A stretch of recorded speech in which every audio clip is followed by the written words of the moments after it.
up, PTU crew? Welcome to Market Monday! Is it? It's not Monday? It's not Monday. Does it matter? What? Doesn't matter? We only have 182 subscribers? No one's going to watch this video in a week? Okay, Market Monday. Hey, how y'all doing? Merry Christmas. This is your host, Pika Papa, and you're watching a Market Monday on a Tuesday because I'm very busy. My family is doing our Christmas today, and I want to wish a Merry Christmas to you and all of your families. Thank you for watching the video. I just wanted to say something quick about general collecting. First of all, as I said before, Merry Christmas to everybody. I hope you and your family are having a good holiday. I know this year has been a tough year financially. There are probably a lot of people hurting out there. Hopefully you and your family are not one of those people hurting too badly, if at all. But that's just the times we live in, and things like that happen. And I think we just have to be grateful a little bit for the simple things. Have a roof over our head, to have food to eat, that our loved ones are healthy. Those are the main things, right? Those are the things that really matter in life. 5 years down the line, are you going to remember that, 2022 was a little bit of a money pinch and, things were tough? Or are you going to remember that you had a great Christmas and, you got to hug your loved ones and you were healthy? Probably going to remember that, the main things. And to bring that back into Pokemon, we have to remember that we're lucky to be in this hobby. We're lucky to have a little extra cash to buy these cards, to even buy a pack. And I wanted to address this before because I'm doing this market stuff. I'm telling you how much I buy, how much I have. And I definitely don't want to put that out there to make anybody feel bad or anybody FOMO, like, oh my God, this guy has 10 boxes of this. Why don't I have 10 boxes of that? It's not really about that. Everybody's collection is different. If you're only able to open a few packs a year and that's like a real treat for you, that's great. And you get that one, maybe a big pull for you because the pull rates are hard. Maybe a big pull for you is pulling that VMAX and of Rayquaza or Umbreon or even Snorlax. And that's a big hit for you. That was a big chase for you. That was what you were able to get with the few packs you were able to open, and that's great. Maybe you're only able to buy a few cards a year. That's fine. Be grateful with that. I don't think there's anything wrong with that. Everybody's collections are different. Everybody's collecting goals are different. So I want to put that out there. Never put anybody down for how much they have or don't have, and never put anybody too high on a pedestal that may have a bigger or better collection than you. None of that really matters. We're lucky to even, this is a luxury. Pokemon's a luxury, and we're lucky to even open a few packs, if that. Some are blessed more than others, but just be grateful for what you have in your collection, and that's my advice to you. But the point of this video, hopefully everybody made it through that little rant. I just wanted to say Happy Christmas to everybody and maybe give it a little mindset on what really is important. But as we move on, we're going to talk about Pokemon. We're going to talk about Pokemon reprints. What do reprints mean to me, in my opinion, and what I think you should maybe think about them too, or at least take my opinion into account and factor it against your own and see where you come out. Some people are like, reprints are going to reprint. And then some people are begging for reprints, like, when are they going to reprint Evolving Skies?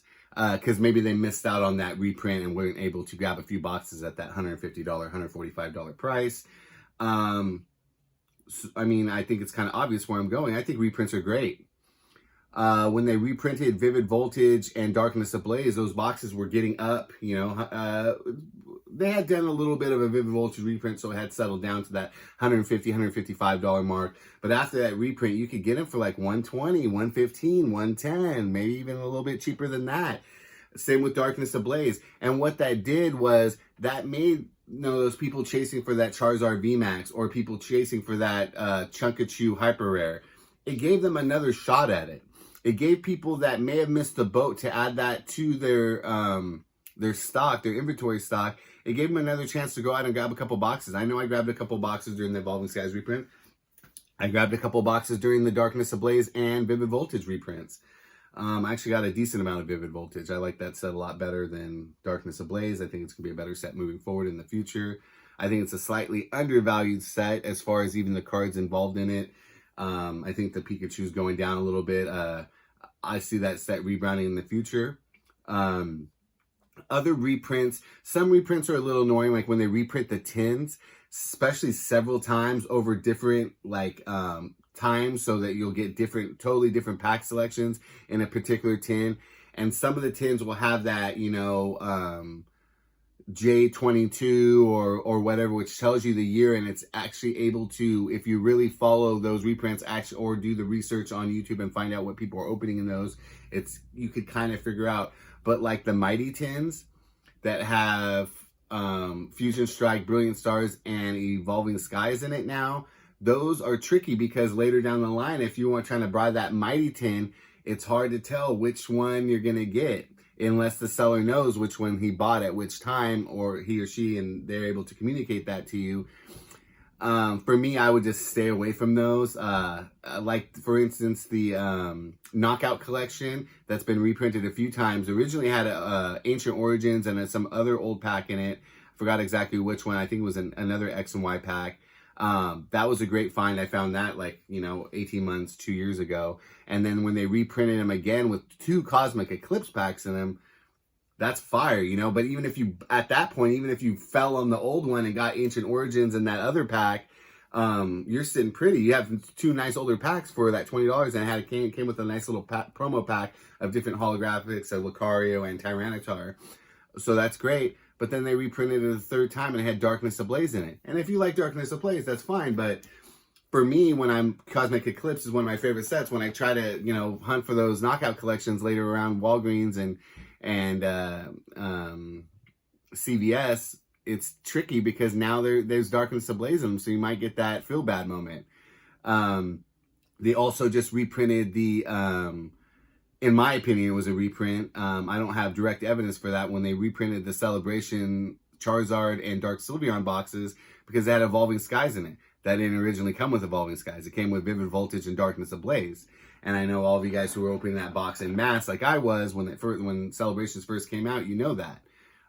We were wishing it had Evolving Skies. And I think as you move forward in the future, you're going to see that box, the reprint that just came out or restocked, whatever they're calling it, because we don't have direct evidence of what it was. But I just doubt that MJ's, let's hold on to thousands and thousands and thousands of Celebrations boxes.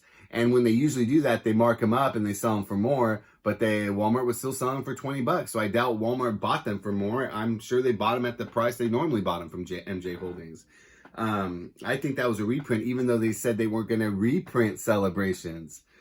And I was just watching Vivian Collectibles. I didn't do much research. I just watched the video.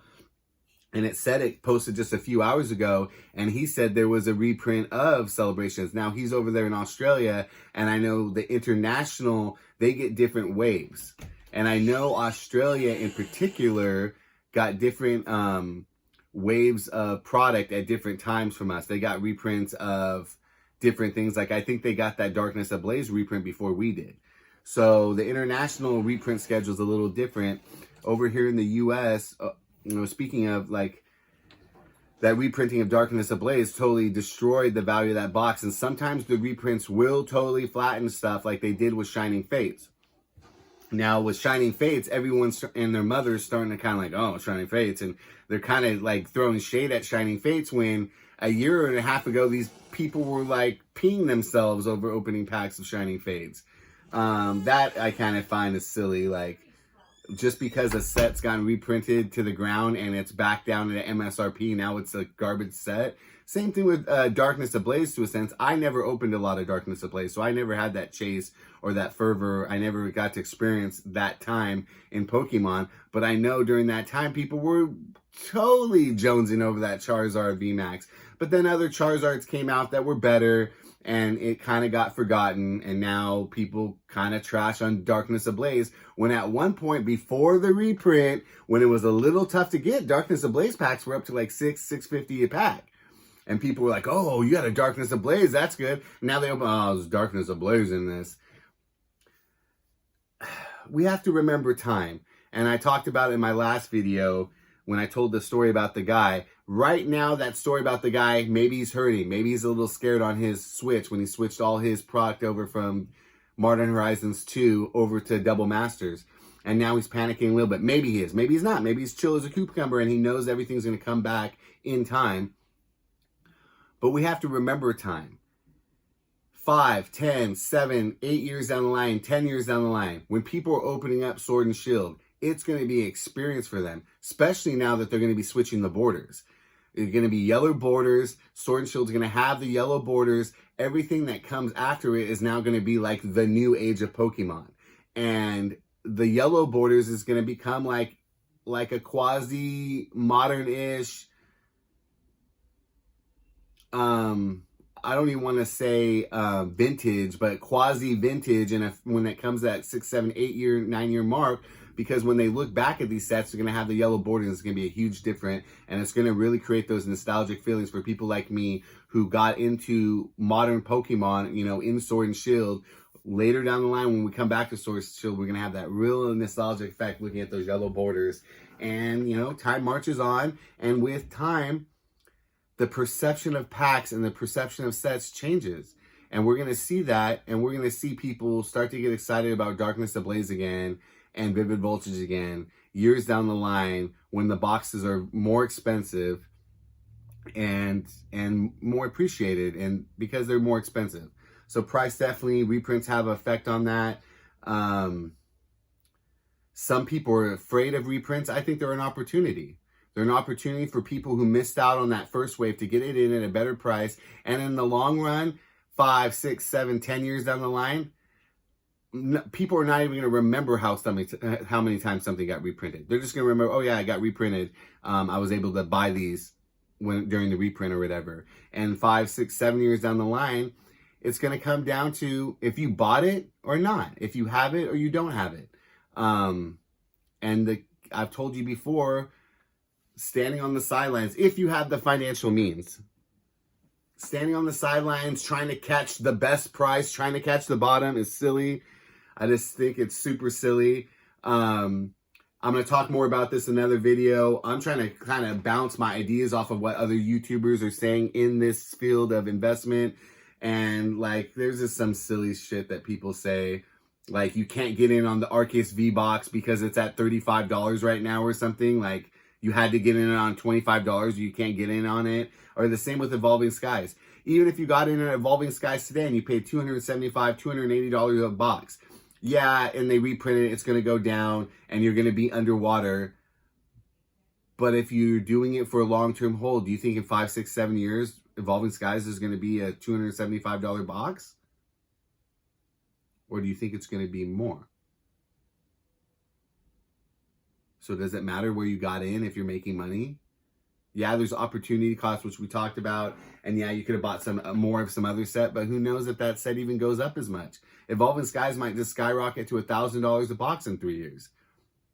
And then you're going to make $700 profit? Did it matter if you got it at $150 during the reprint? Or got it at that $105 price a year ago? No, it's not. Because you're going to make money. So we're going to talk more about foolish things that other investment channels say. And remember what Pika Papa says. You got to catch them all. Merry Christmas, everybody. Bye. Oh, yeah. You look at my stockings back there. We just finished them.